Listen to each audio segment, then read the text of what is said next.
Laura Richardson with Relevate, and we are Real Estate Elevated. We're bringing you another edition of I'm Moving to North Carolina, Now What? This one's really important because there's a good little buzzword we're hearing a lot right now, and it has to do with hyper-local agents. So, hyper-local agents, is it better to work with somebody who claims to be hyper-local in a specific community or neighborhood? Well, here are 3 things to consider when you're vetting somebody who claims to be hyper-local.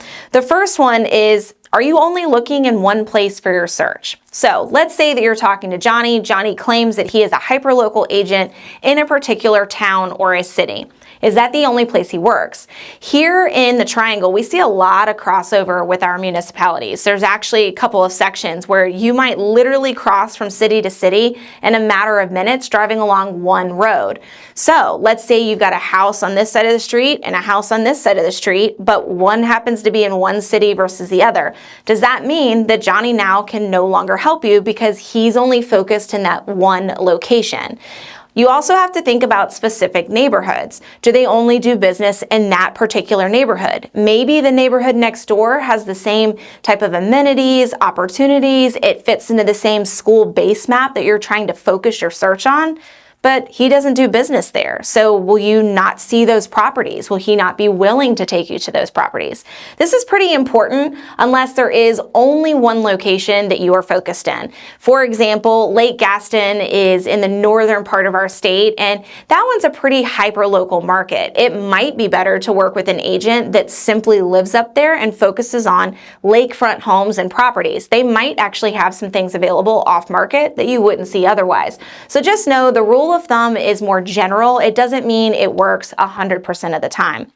The second thing is looking at comparative data. It's really important in our market to be apprised of all of the trends and knowing what's going on. So let's say, for example, you're trying to put out an offer in a particular location. You want to make sure that it's relative to what's going on in the rest of the market. There were actually some pockets in Cary, for example, in the last few years that for whatever reason were skyrocketing way above other parts of the market.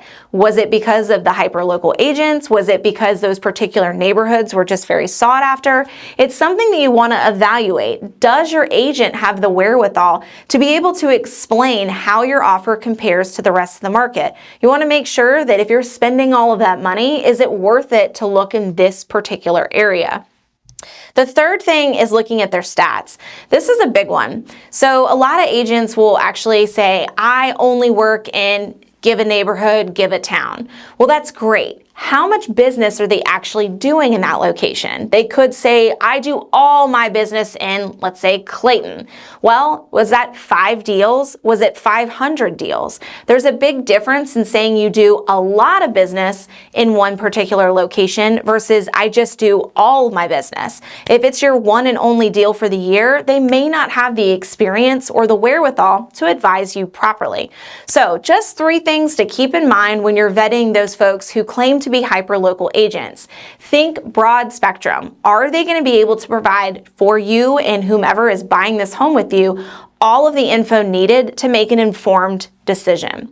I'm Laura Richardson with Relevate. Be sure to like, share, and follow us on YouTube and Spotify podcasts everywhere. We'll see you next time.